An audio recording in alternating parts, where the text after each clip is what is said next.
A palavra trabalho vem do latim tripalium, que era um instrumento de tortura na antiguidade. O termo talvez explique por que muita gente associa trabalho a sofrimento ao longo da juventude. Mas também há quem diga que o trabalho enobrece o homem.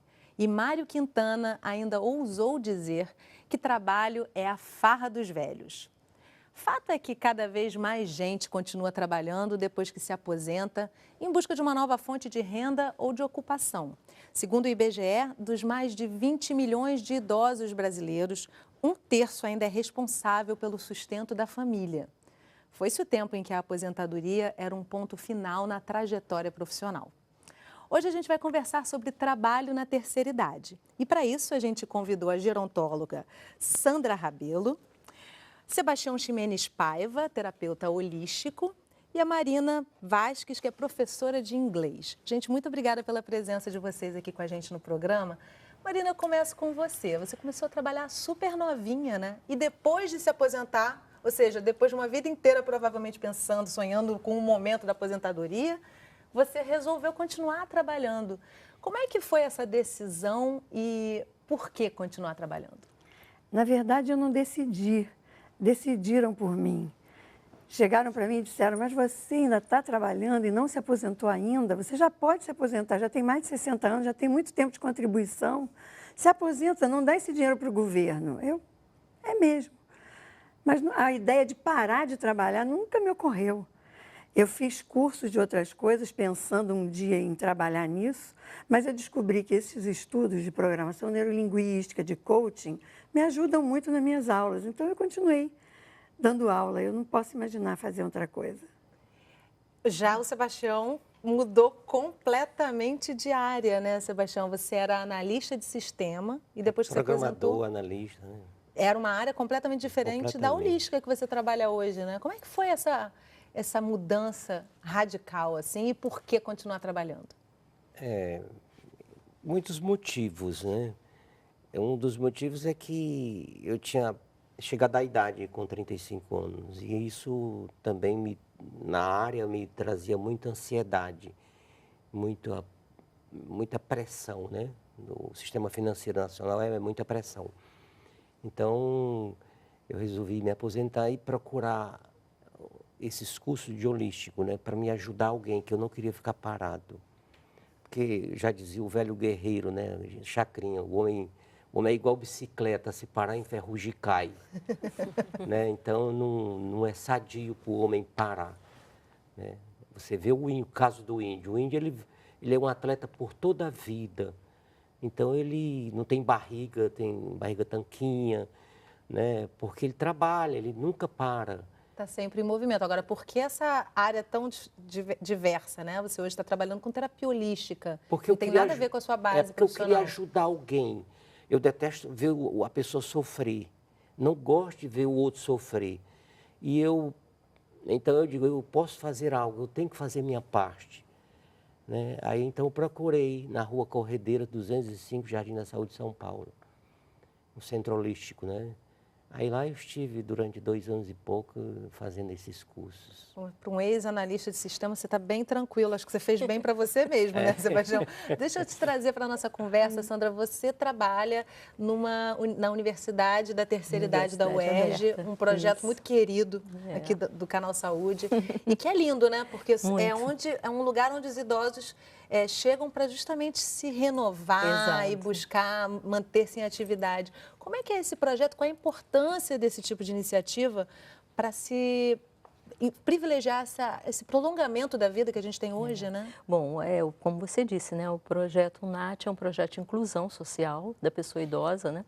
Lá a gente conta com várias oficinas e são oficinas que fazem exatamente essa possibilidade, dão essa possibilidade à pessoa idosa, né, de rever seus pontos de vista, né, participar de uma atividade que nunca conheceu na vida ou que sempre quis fazer e a vida laborativa nunca permitiu, né, nem a vida dinâmica que a gente vive, né, na sociedade moderna.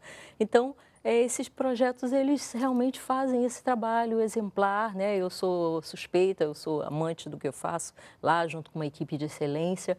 E lá a gente conta com um número grande de idosos, cerca de 2.000 idosos, participando de várias oficinas.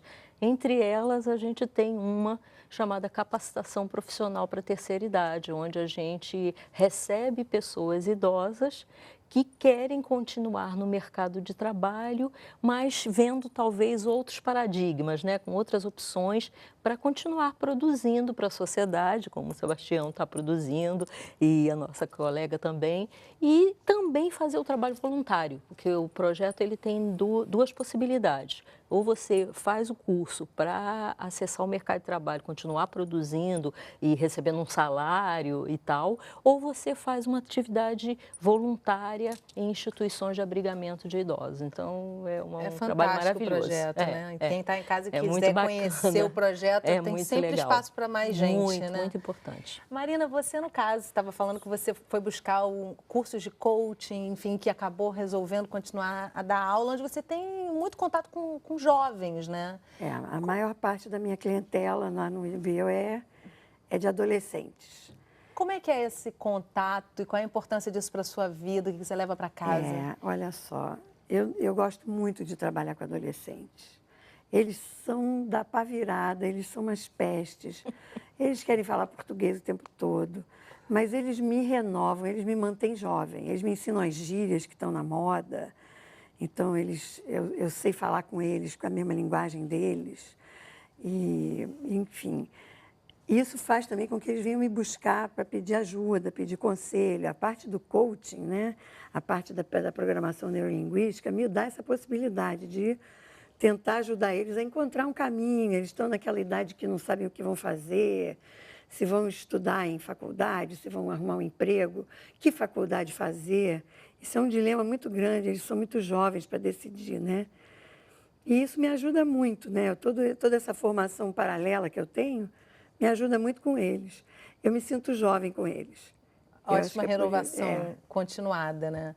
Sebastião, você conseguiu espaço, porque isso é uma das questões que se coloca, né? Quando se chega, após o período do momento da aposentadoria, conseguir espaço no mercado de trabalho, mesmo para a terapia holística, que é um mercado de muita autonomia, né? Como é que foi entrar nesse espaço totalmente novo? Tudo na vida é um desafio, né? São desafios que a gente vai superando. Então, a gente sabe que nós somos energia, o ser humano é energia.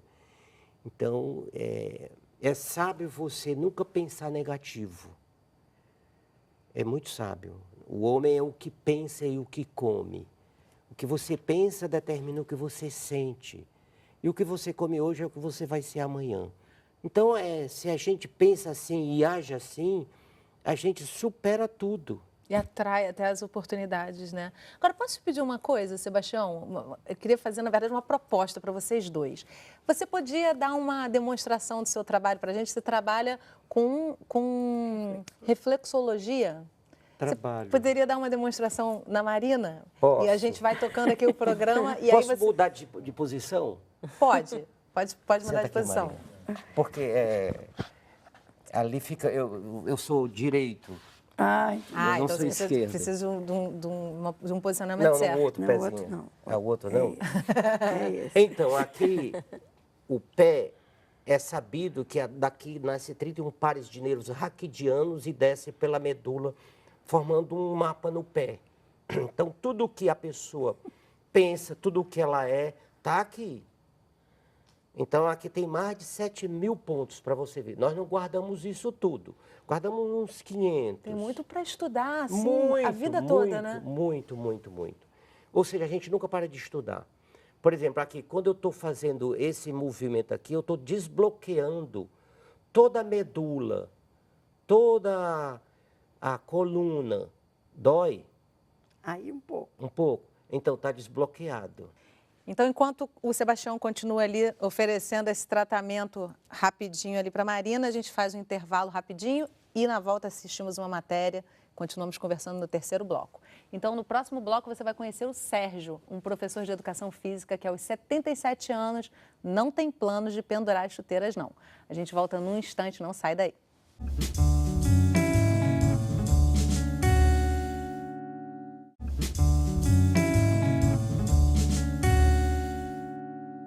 Estamos de volta conversando sobre trabalho na terceira idade. E agora você vai com a gente fazer uma visita para o Sérgio, um professor de educação física que aos 77 anos ainda inspira muitos alunos.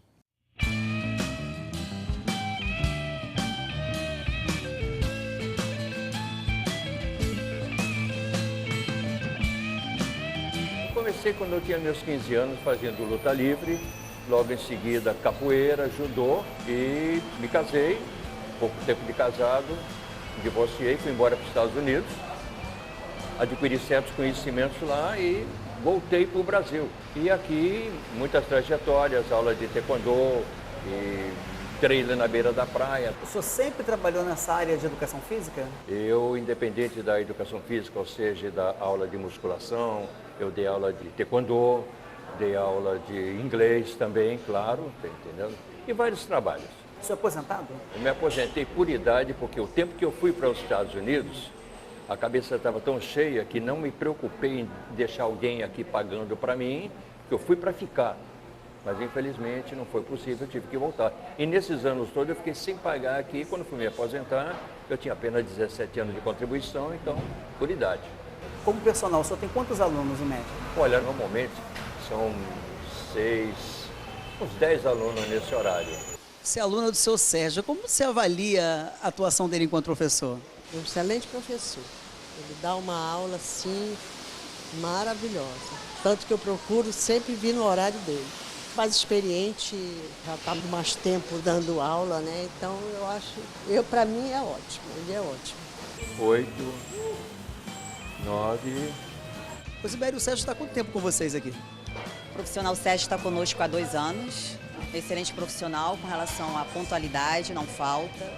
Às vezes até trabalha resfriado para não faltar. Escolha de contratar um profissional mais idoso.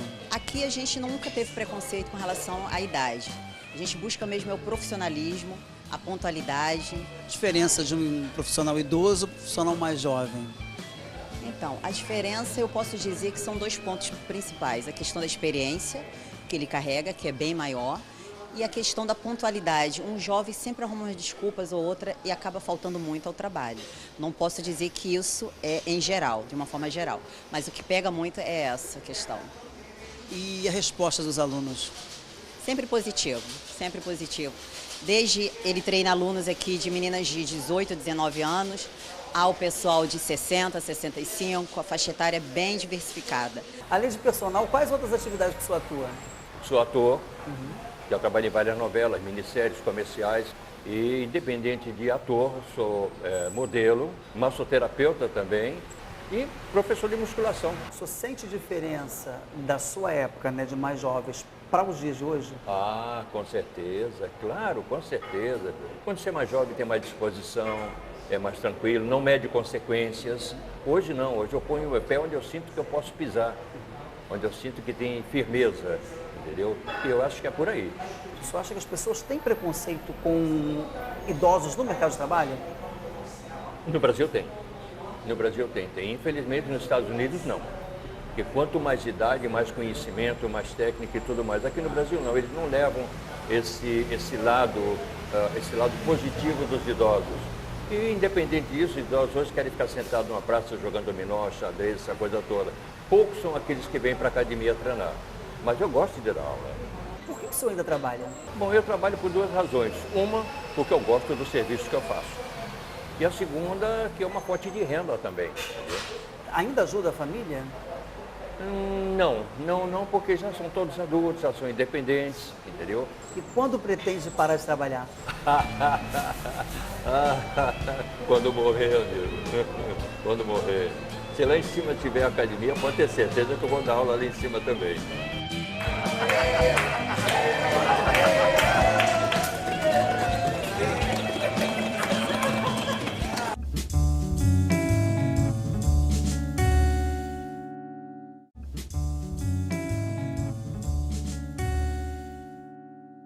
Estamos de volta conversando sobre trabalho na terceira idade. Com a gente aqui no estúdio a professora de inglês Marina Vasques, a gerontóloga Sandra Rabelo e Sebastião Menes Paiva, terapeuta holístico. Primeiro eu quero saber como é que foi o resultado aí do diagnóstico, como é que você está se sentindo, Marina? Olha, deu uma desbloqueada em várias coisas aqui, porque a perna está bem mais leve, a sensação é essa.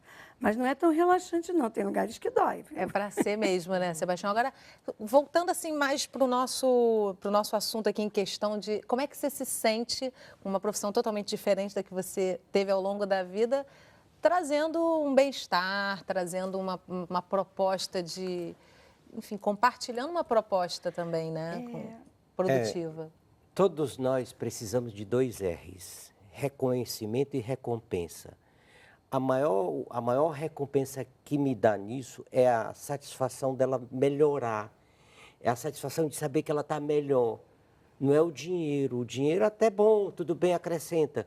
Mas o melhor de tudo isso é... Produzir bem-estar. O bem-estar para a pessoa. Ela sai sorrindo, ela vem sorrindo. E isso é uma satisfação íntima que não tem preço. Você sabe que eu sinto isso, às vezes, até com alunos adultos, que quando a gente recebe aluno adulto, é aquele aluno que tinha horror de inglês, que tinha horror do que não queria nunca aprender e foi necessário, né? Quando ele entrou no mercado de trabalho, ele percebeu que não dá para viver sem inglês. E aí ele vai. Quando você vence aquele bloqueio inicial dele, que ele começa a aprender, ele fica tão feliz que realmente não é aquele bicho de 7 cabeças que ele achava que era, né? É muito bom, né? Agora, interessante essa sua colocação, Marina. Você está me passando aqui uma coisa na cabeça, até pela matéria que a gente viu também, né, Sandra? Assim, a vida está mais longa e há a possibilidade de se chegar num momento que você tem maturidade, tranquilidade e começar a aproveitar, né? Começar a aproveitar. Como é que as questões ali que foram colocadas, né? Eu observei bem a matéria, foi colocada e uma das coisas que o nosso entrevistado comentou foi sobre essa questão da responsabilidade e do cumprimento da disciplina, né? Quando você está numa atividade onde você está oferecendo o seu trabalho, a sua experiência para outro. Isso é verdade, a gente percebe isso lá na UNAT. As pessoas mais envelhecidas ou as pessoas maduras, elas têm uma responsabilidade muito grande ao abraçarem uma atividade, coisa que ainda a juventude ainda não consegue elaborar muito bem.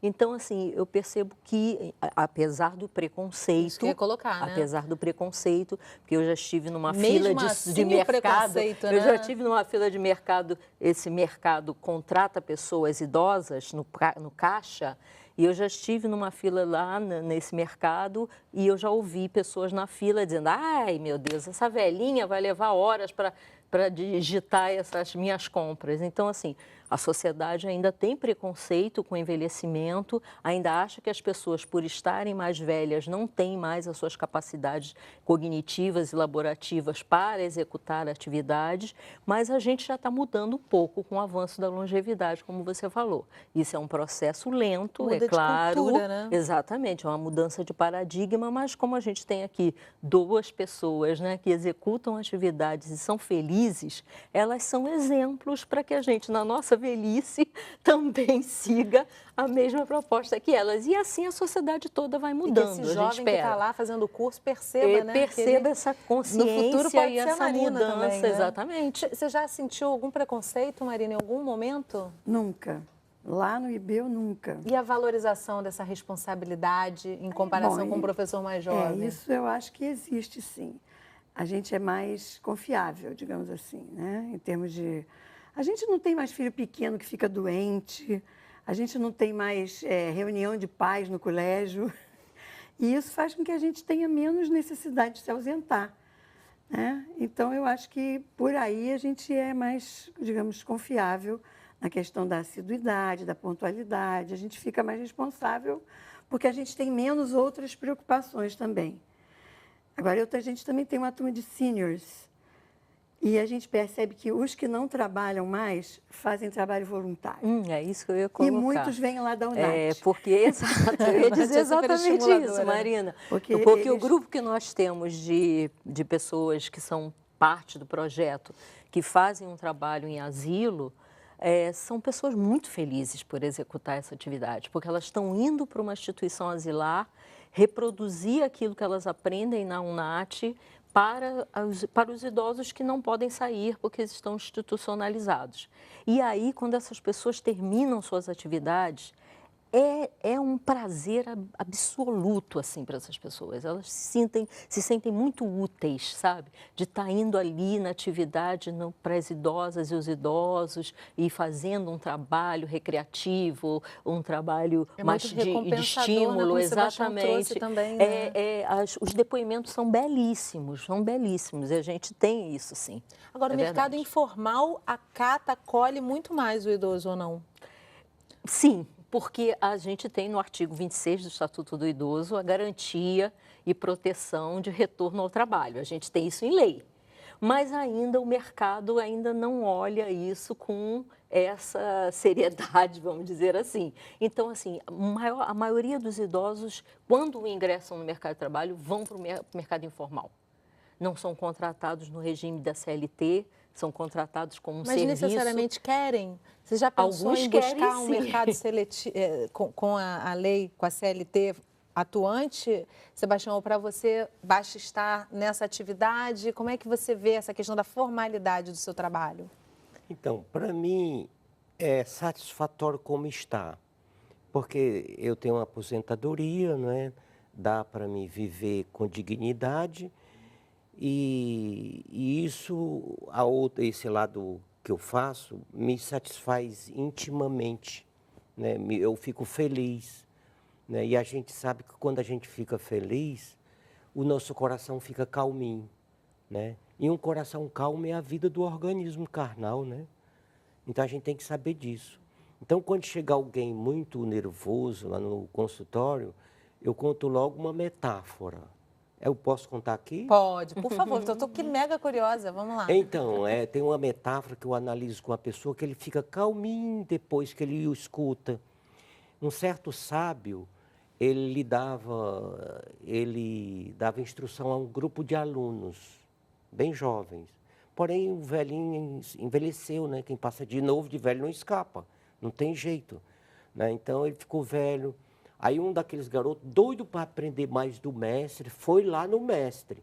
Chegando lá, olhou para o mestre e disse: mestre, o que tu tens a nos ensinar por último? Aí o velhinho abriu os olhos, olhou para o garoto e disse: meu filho, o que você vê na minha boca? Aí o garoto: eu vejo tua língua. Aí o mestre: pois é, filho, os dentes, por ser duros, caem, a língua, por ser molinha, flexível, permanece.